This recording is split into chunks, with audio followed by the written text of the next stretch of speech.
let's just use it. Let's not use our executioner.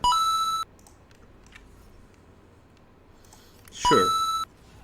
Very often, guys. At this point, we run out of enemies, so it's only gonna be ×3. But yeah, every attack would be ×4, right?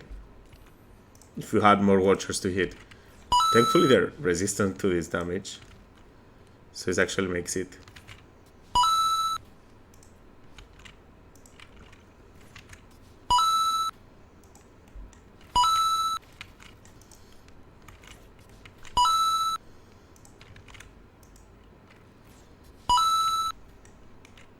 We still have attacks. We have 2 more. Yep. And then it started using our bonus action, right? Yeah, we can also use our martial exertion to get another one. Hello guys and welcome. Today we're gonna be going through the 64 attacks per turn fighter. This is gonna be crazy. I think it averages about 214, 24 damage without considering the brace effects, which we're gonna be using, right? So, and savage attacker. So I think it's probably going to be around 1600, really. Of course, it relies on you not killing all the enemies with all that damage. But definitely a very strong build. And let's get straight to it. So this is going to be a pure fighter build. If you go Ascended Astarion, which does 1d10 on every attack, this is actually going to be even more damage. It would be an additional about 100 damage if you go the Ascended Astarion path. And the roadmap is right here, guys. We're going to be going fighting style archery, action search, champion, sharpshooter. We're going to be getting a strong attack, savage attacker as a feat, enhanced athlete at level 7, alert, indomitable, another fighting style, another extra attack, and then we're going to be maxing out our dexterity. So let's get straight to the build. Now, I am missing one important item for this build. I'm going to be getting it. And if you guys want me to do it again afterwards, I can definitely do that. But yeah, let's go straight to it. So right now I'm using Minsc. Guys, if you enjoy the content, please consider subscribing. Thank you so much. We're started as a fighter. We want to pick archery fighting style. Now, since I'm missing one item, I want to be putting a little bit more points in strength. And yeah, this is how you're going to be starting out. For proficiencies, get athletics, stealth, and perception for Minsc. At level 2, you get your action surge. Very important, we're going to be using it for our burst. And at level 3, you want to pick up champion, guys. Battle Master is useful, but champion is really good because of the improved critical. At level 4, you get an extra feat. You definitely want to be picking up sharpshooter at this point. At level 5, you get your extra attack. At level 6, you get an additional feat. At this point, you can get savage attacker. This is going to be very useful because you roll your dice twice every attack you make. So that's like a brace mechanic. Yep, then we got the remarkable athlete. So free jump, not too great really. Level 8, you get an additional ability score increase. At this point, you can go for lucky or you can go for ability score increase. I like alert a lot. Alert is useful because we want to be going first. We want to be going first so that we can get all of our attacks down before the enemies can act. Then indomitable is one of the best abilities that the fighters get. You can reroll a saving throw whenever you fail it. Very useful. Level 10, I believe you get an additional fighting style. You want to be going for defense since you're not going to be fighting in melee with this build. You could go for something else if you want to. At level 11, you get an additional extra attack.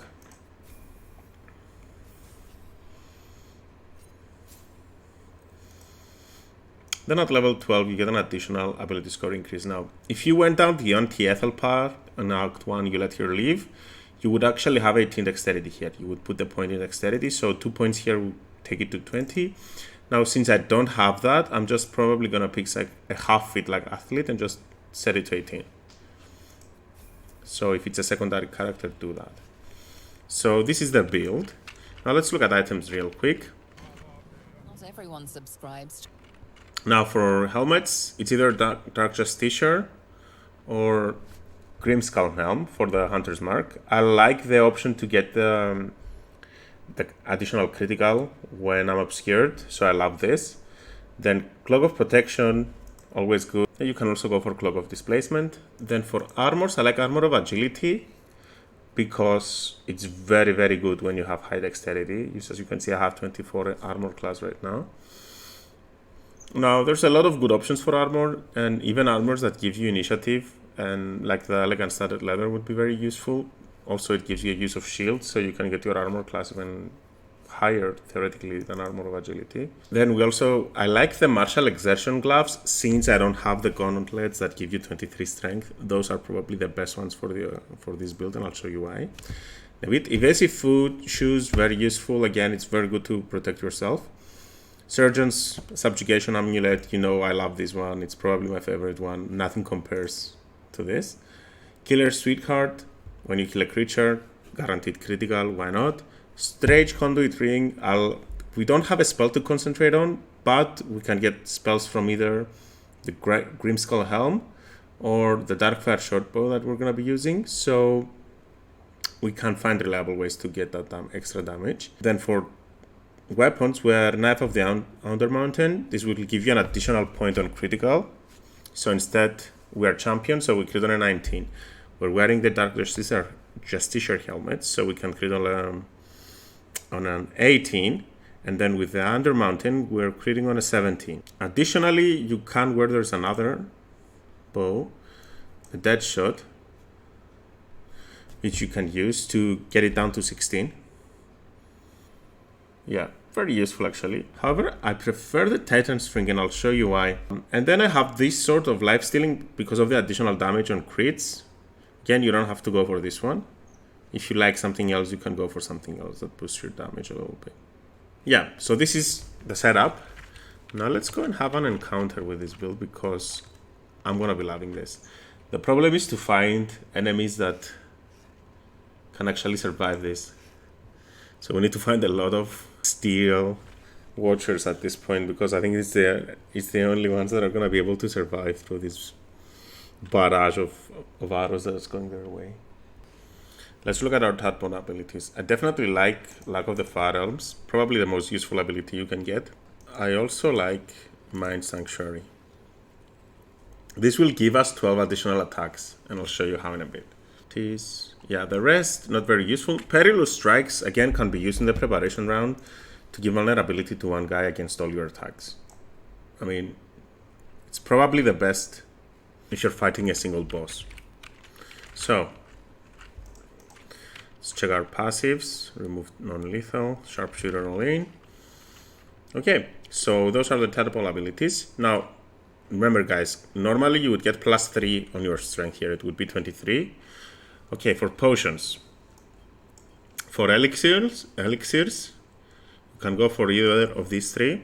Cloud Giant will boost your damage a lot if you're wearing the Titan String Bow, which adds your strength modifier to the attack. Heal Giant is like an alternative, but Bloodlust will give you an additional action, which is 12 attacks, so yeah. And then Colossus will give you 1d4 on every attack you make. So, losing 12 attacks, but the rest get 1d4, but it's halved, so not too great, but it's okay. Like, all of them will boost your damage, it's just that Elixir of Bloodlust will do the most work. Then for weapon coatings, you want Purple Worm Toxin, or anything that poisons the enemies, really. And Crawler Mucus could be very useful to paralyze your enemies. So both work, and Potion of Speed can be used if you don't want to be concentrating on haste, and if you want to go with Grimskull Helm instead. Also works, very efficient. So yeah. Also guys, note that if you want to replace this item with the Heal Giant Strength Club, also works. Now it's been changed in the patch today to a 19. I don't know why mine didn't. I'm guessing when you load it from now on, it's gonna be 19.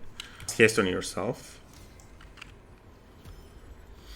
And change bows. I would also coat my weapon. Perfect. That lasts for turns. 10 turns is more than you need, guys. And since you are concentrating, we are doing 1d4 extra damage from the Strange Conduit Ring. I'm gonna drop your wooden crates.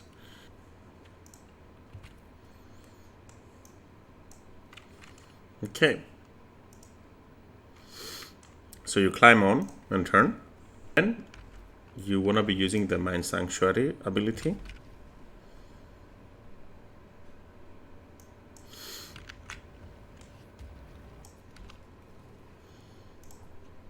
Okay. Let's save. So weapon is coded. Haste is up. Bloodlust is on. Sanctuary is on. Let's just start the battle. Let's go. Okay. Again, we'll go first because we have so much initiative, right? High dexterity. We have the alert feed. So, action surge, brace, because this is going to give us advantage on our damage rolls. And remember, we also have savage attackers, so it's going to be rerolled twice. And we're going to be critting so often. So, Lack of the Firearms will guarantee criticals, but since they're all going to die, if we do that, let's not force any criticals. Or do you want to see? Oh, let's just use it. You can see we're doing a lot of damage, right? Especially on those guys. Let me just show you the damage a little bit. So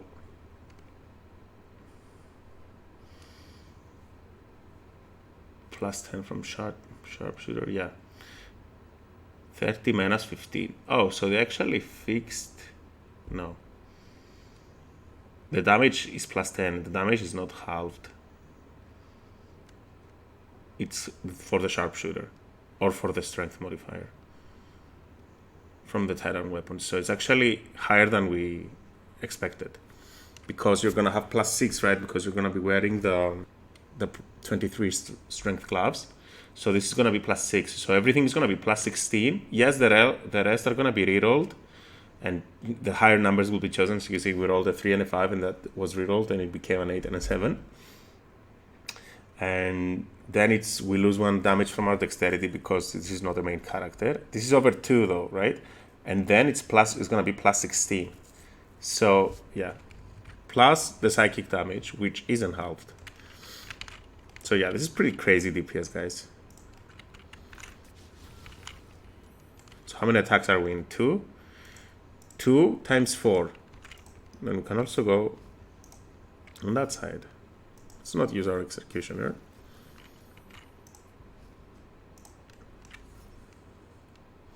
Sure. Yep, auto crit on everyone. And you're gonna be critting with very often, guys. Yeah, as you can see, we're critting so much.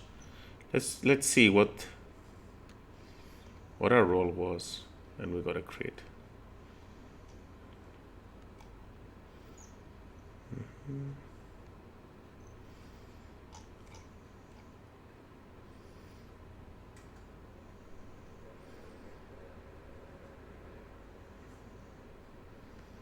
$20.18.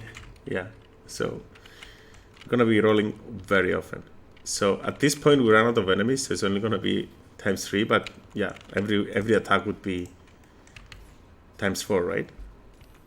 If you had more watchers to hit. Thankfully they're resistant to this damage, so it actually makes it.